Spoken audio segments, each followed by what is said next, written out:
Hello, my name's Steve. I'm a parent at Shefford Lower School and a governor, and I'm also a childminder with a big pushchair. Today I'm going to read you a story called Much Ado About Nothing by William Shakespeare.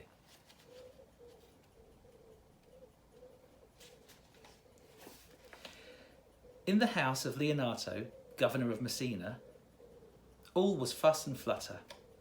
The governor's old friend, Don Pedro, Prince of Aragon, and several of his captains had stayed at their house some months earlier, on their way to war. And with the war safely won, the prince had decided to visit again on his return. Shortly before Don Pedro's arrival, two lovely young women hurried down to the main courtyard of the governor's house. One was Hero, Leonato's only child. The other was her cousin, Beatrice. Though the two were closer than sisters, they had little in common. Dark-haired Hero's innocent blue eyes matched her mild-mannered sweetness. Beatrice had fair hair, a sharp mind, and an even sharper tongue. Lord Claudio fought well, by all accounts, Beatrice remarked to her cousin as they descended the staircase. You took quite a fancy to him last time he was here, didn't you? Just as you took a fancy to Lord Benedick, said Hero, blushing. Beatrice rolled her eyes. Benedick is the most irritating man I have ever met. Why? Said Hero. Because he's as witty as you? Because he thinks he's as witty as me, Beatrice growled. If he lived off his wit, he would die of starvation. Hero and Beatrice reached the courtyard and stood beside Leonato, just as the prince's party rode in through the gates and dismounted. Don Pedro was flanked by Claudio, whose brown curls glowed in the sunlight, and Benedict, whose mouth wore its customary cynical smile. There's a picture of them arriving in the courtyard.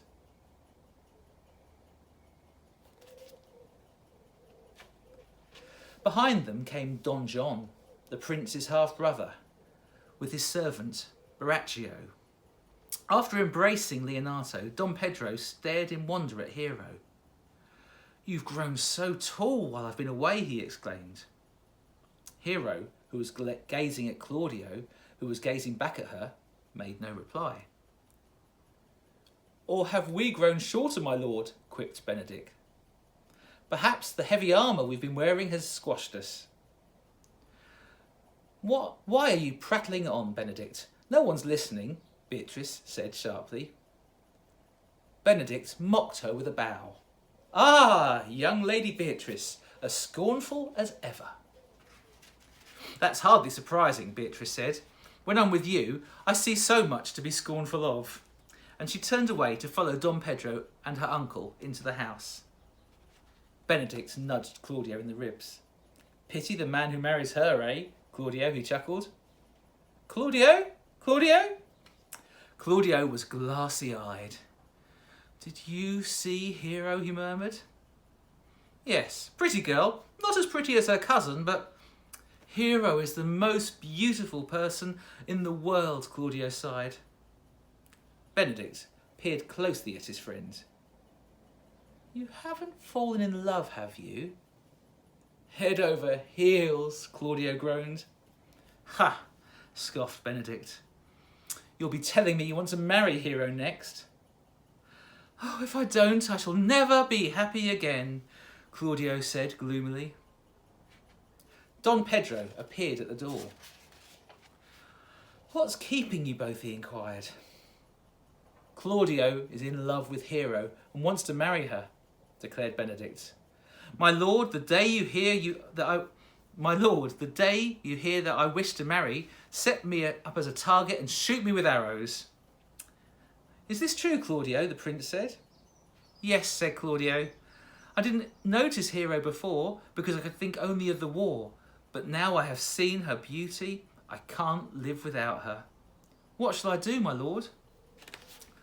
Don Pedro placed his hand on Claudio's shoulder. Leave this to me, he said. Leonato is holding a masked ball tonight. I'll dance with Hero and explain your feelings for her. If she feels the same, I'll ask Leonato for her hand on your behalf. Claudio beamed. Benedict muttered under his breath.